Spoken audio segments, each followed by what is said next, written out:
Shalom, anak-anak yang dikasihi oleh Tuhan Yesus Kristus. Apa kabar hari ini? Ada sukacita karena Tuhan mampir di dalam setiap doa yang kita panjatkan. Mampirlah dengar doaku, Yesus penebus.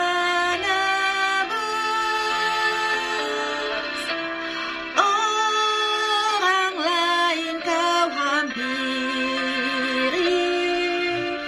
jangan jalan terus.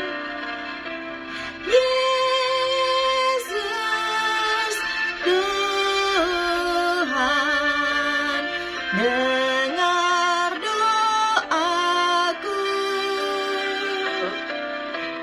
Orang lain kau hampiri, jangan jalan terus. Mari berdoa. Seperti lagu yang kami naikkan, Tuhan, kami tahu bahwa Engkau ada dan selalu mendengar setiap doa-doa kami. Saat ini kami butuh firman Tuhan. Berbicaralah Bapa, karena kami siap mendengarkannya. Di dalam nama Tuhan Yesus kami berdoa. Amin. Kisah Para Rasul pasal 10 ayat 24 sampai dengan 48. Dan pada hari berikutnya, sampailah mereka di Kaisarea. Kornelius sedang menantikan mereka, dan ia telah memanggil sanak saudaranya dan sahabat-sahabatnya berkumpul. Ketika Petrus masuk, datanglah Kornelius menyambutnya, dan sambil tersungkur di depan kakinya, ia menyembah Petrus. Tetapi Petrus menegakkan dia, katanya, "Bangunlah, aku hanya manusia saja." Dan sambil bercakap-cakap dengan dia, ia masuk dan mendapati banyak orang sedang berkumpul. Ia berkata kepada mereka, "Kamu tahu betapa kerasnya larangan bagi seorang Yahudi untuk bergaul dengan orang-orang yang bukan Yahudi atau masuk ke rumah mereka? Tetapi Allah telah menunjukkan kepadaku bahwa aku tidak boleh menyebut orang najis atau tidak tahir. Itulah sebabnya aku tidak berkeberatan ketika aku dipanggil lalu datang kemari. Sekarang aku ingin tahu, apa sebabnya kamu memanggil aku?" Jawab Kornelius. 4 hari yang lalu, kira-kira pada waktu yang sama seperti sekarang, yaitu jam 3 petang, aku sedang berdoa di rumah. Tiba-tiba ada seorang berdiri di depanku, pakaiannya berkilau-kilauan. Dan ia berkata, "Kornelius, doamu telah didengarkan Allah, dan sedekahmu telah diingatkannya di hadapannya. Suruhlah orang ke Yope untuk menjemput Simon yang disebut Petrus. Ia sedang menumpang di rumah Simon, seorang penyamak kulit yang tinggal di tepi laut. Karena itu segera kusuruh orang kepadamu, dan dengan senang hati engkau telah datang.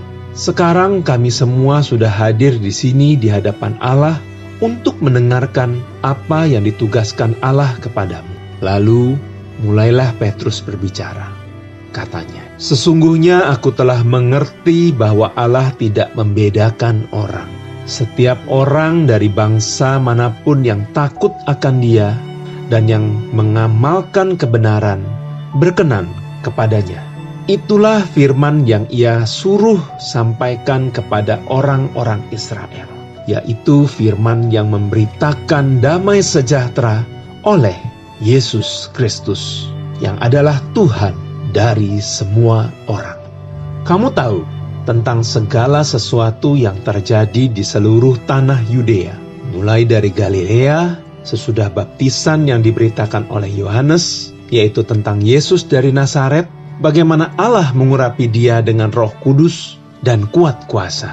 Dia yang berjalan berkeliling sambil berbuat baik dan menyembuhkan semua orang yang dikuasai iblis, sebab Allah menyertai Dia. Dan kami adalah saksi dari segala sesuatu yang diperbuatnya di tanah Yudea maupun di Yerusalem. Dan mereka telah membunuh Dia dan menggantung Dia pada kayu salib. Yesus itu telah dibangkitkan Allah pada hari yang ketiga, Dan Allah berkenan bahwa Ia menampakkan diri bukan kepada seluruh bangsa, tetapi kepada saksi-saksi yang sebelumnya telah ditunjuk oleh Allah, yaitu kepada kami yang telah makan dan minum bersama-sama dengan Dia setelah Ia bangkit dari antara orang mati. Dan Ia telah menugaskan kami memberitakan kepada seluruh bangsa dan bersaksi bahwa Dialah yang ditentukan Allah menjadi hakim atas orang-orang hidup dan orang-orang mati. Tentang Dialah semua nabi bersaksi bahwa barang siapa percaya kepadanya, ia akan mendapat pengampunan dosa oleh karena namanya. Ketika Petrus sedang berkata-kata demikian, turunlah Roh Kudus ke atas semua orang yang mendengarkan pemberitaan itu. Dan semua orang percaya dari golongan bersunat yang menyertai Petrus tercengang-cengang karena melihat bahwa karunia Roh Kudus dicurahkan ke atas bangsa-bangsa lain juga. Sebab mereka mendengar orang-orang itu berkata-kata dalam bahasa roh dan memuliakan Allah. Lalu kata Petrus, bolehkah orang mencegah untuk membaptis orang-orang ini dengan air? Sedangkan mereka telah menerima Roh Kudus sama seperti kita. Lalu ia menyuruh mereka dibaptis dalam nama Yesus Kristus. Kemudian mereka meminta Petrus supaya ia tinggal beberapa hari lagi bersama-sama dengan mereka.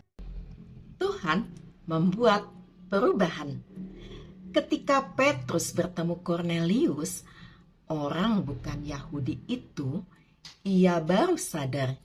Inilah arti penglihatan yang pernah ia peroleh.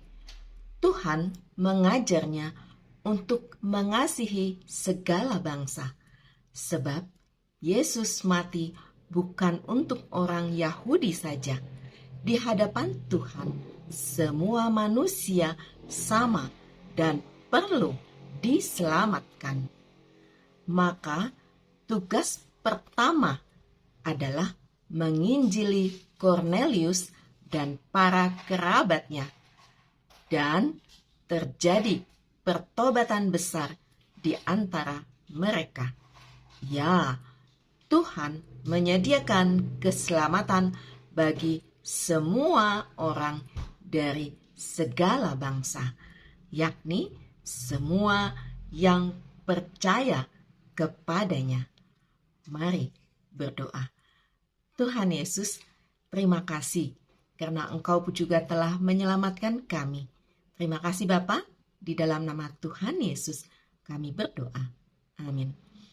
Anak-anak yang dikasihi oleh Tuhan Yesus Kristus, keselamatan bukan hanya berlaku untuk orang Yahudi, tetapi keselamatan berlaku untuk seluruh umat manusia. Karena itu, nyatakanlah kepada setiap orang bahwa Yesus adalah Sang Juru Selamat dunia. Amin.